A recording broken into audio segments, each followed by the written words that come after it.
Welcome to only Excel tutorial. সবাইকে স্বাগতম জানাচ্ছি অনলি এক্সেল টিউটোরিয়ালে। আজকে আমরা এক্সেল টিউটোরিয়ালে দেখব কাউন্ট ফর্মুলার সাথে ইফস যোগ করে এই কাউন্ট ফর্মুলাটাকে আরও কীভাবে পাওয়ারফুল তৈরি করা যায়। আমরা এখানে একটি ডেটা শিট দেখতে পাচ্ছি। আমাদের এখানে একটা কোম্পানির ডেটা শিট আছে, আর এই ডেটা শিটে বেশ কিছু ইউনিক প্রোডাক্ট আইডি নাম্বার দেওয়া আছে এবং এরিয়া দেওয়া আছে, আমরা কোন এরিয়াতে প্রোডাক্টগুলো সেল করেছি, এবং এখানে ডেলিভারি টাইপ দেওয়া আছে, অর্থাৎ কোন মাধ্যমে আমরা ডেলিভারি করেছি, আমরা কোন মাধ্যমে প্রোডাক্টগুলোকে ডেলিভারি করেছি। এসএ পরিবহনের মাধ্যমে, সুন্দরবন, বাসের মাধ্যমে, ট্রেনের মাধ্যমে আমরা প্রোডাক্টগুলোকে ডেলিভারি করেছি। আর এর পাশে বেশ কিছু নাম্বার এখানে দেওয়া আছে, টাকা, কোয়ান্টিটি এবং টোটাল টাকা। আমাদের ম্যানেজার জানতে চাচ্ছে, আমাদের কোম্পানির ম্যানেজার জানতে চাচ্ছে যে আমরা মিরপুরে কতগুলো অর্ডার প্রসেস করেছি। তো আমাদেরকে এখানে কতগুলো অর্ডার আমরা প্রসেস করেছি মিরপুরে সেটা আমাদেরকে বের করতে হবে। এরপর এখানে বের করতে বলছে যে উত্তরাতে শুধু সুন্দরবনের মাধ্যমে আমরা কতগুলো অর্ডার প্রসেস করেছি অথবা পাঠিয়েছি। আর এখানে বলা হচ্ছে যে আমরা এই কোম্পানিটি এই 1000 টাকার উপরে কতগুলো সেল করেছে। তো এই প্রত্যেকটা কাজ আমরা করব মূলত কাউন্ট ইফস ফর্মুলা প্রয়োগ করে। তো প্রথমে আমরা এখান থেকে আমরা দেখব যে মিরপুরে আমরা কতগুলো অর্ডার প্রসেস করেছি। প্রথমে আমরা এখানে টাইপ করছি ইকুয়াল, এরপর আমরা এখান থেকে টাইপ করছি কাউন্ট ইফস ব্র্যাকেট। এরপর আমাদের প্রথমেই ক্রাইটেরিয়া রেঞ্জ হচ্ছে এরিয়া। আমরা এরিয়ার যে সেলগুলো আছে এই পুরো এন্টার কলামটিকে সিলেক্ট করে নেব। সিলেক্ট করে নেওয়ার পর এখানে কমা দিয়ে দিচ্ছি। এরপর ক্রাইটেরিয়া ওয়ান হচ্ছে যে আমরা মিরপুরে কতগুলো অর্ডার প্রসেস করেছি। ডাবল ইনভার্টেড কমার ভিতরে আমরা এখানে লিখব Mirpur, double inverted comma close করে নেওয়ার পর ব্র্যাকেট ক্লোজ করব। এরপর যদি আমরা এন্টার প্রেস করি তাহলে আমরা দেখতে পারবো আমাদের রেজাল্টটি। আমরা দেখতে পাচ্ছি আমরা মিরপুরে 18টি অর্ডার প্রসেস করেছি।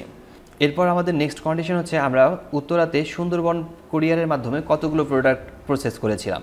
তো এখানে আমরা প্রথমে ইকুয়াল টাইপ করব, এরপর আমরা এখানে টাইপ করছি কাউন্ট ইফস ব্র্যাকেট। আমাদের প্রথম ক্রাইটেরিয়া হচ্ছে এরিয়া। আমরা এরিয়ার কলামটিকে সিলেক্ট করে নেব, এন্টার কলামটিকে সিলেক্ট করে নিচ্ছি, এরপর কমা নিচ্ছি। কমা দেওয়ার পর ডাবল ইনভার্টেড কমার ভিতরে আমাদেরকে লিখতে হবে উত্তরা। আমরা চাচ্ছিলাম যে উত্তরাতে কতগুলো প্রোডাক্ট সেল করেছি। তো উত্তরা দেওয়ার পর কমা টাইপ করছি। এরপর ক্রাইটেরিয়া রেঞ্জ হচ্ছে 2, ডেলিভারি টাইপ। এই ডেলিভারি টাইপের যে এন্টার কলামটি আছে সেটি আমাদেরকে সিলেক্ট করতে হবে। আমরা এই কলামটিকে সিলেক্ট করে নিচ্ছি, এরপর কমা দিয়ে নিচ্ছি। এরপর আমাদেরকে ডাবল ইনভার্টেড কমার ভিতরে লিখতে হবে সুন্দরবন। সুন্দরবন লেখার পর ডাবল ইনভার্টেড কমা ক্লোজ করে ব্র্যাকেট ক্লোজ করে এরপর আমাদেরকে এন্টার প্রেস করতে হবে। তো আমরা দেখতে পাচ্ছি আমাদের রেজাল্ট এখানে শো করছে 1, অর্থাৎ আমরা উত্তরাতে সুন্দরবনের মাধ্যমে একটি প্রোডাক্ট সেল করেছি। তো এখানে আমাদের ম্যানেজার দেখতে পাচ্ছে যে আমরা একটি প্রোডাক্ট সেল করেছি। ঠিক একইভাবে আমরা এখানে যদি দেখতে চাই যে আমাদের এই কোম্পানিটি 1000 টাকার উপরে কতবার সেল করেছে, তাহলে আমাদেরকে এখানে ইকুয়াল টাইপ করতে হবে। এরপর আমরা এখান থেকে লিখছি কাউন্ট ইফস ব্র্যাকেট।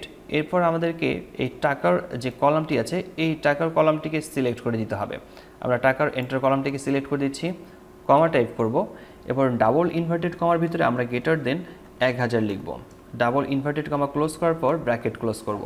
এরপর আমরা এন্টার প্রেস করলেই দেখতে পারবো যে আমাদের এখানে ফলাফলটি শো করছে, অর্থাৎ এই কোম্পানিটি 7 বার 1000 টাকার উপরে সেল করেছে। তো এই ছিল মূলত কাউন্ট ইফস ফর্মুলার ব্যবহার। আপনাদের কোথাও বুঝতে সমস্যা হলে কমেন্ট বক্সে কমেন্ট করে জানাতে পারেন, আমি প্রতিটি কমেন্টে রিপ্লাই করি। আজকে টিউটোরিয়ালটি এখানে শেষ করছি। দেখা হচ্ছে মাইক্রোসফট এক্সেলের নতুন কোনো টিউটোরিয়ালে। ততক্ষণ পর্যন্ত ভালো থাকবেন, সুস্থ থাকবেন। ধন্যবাদ সবাইকে। আল্লাহ হাফেজ।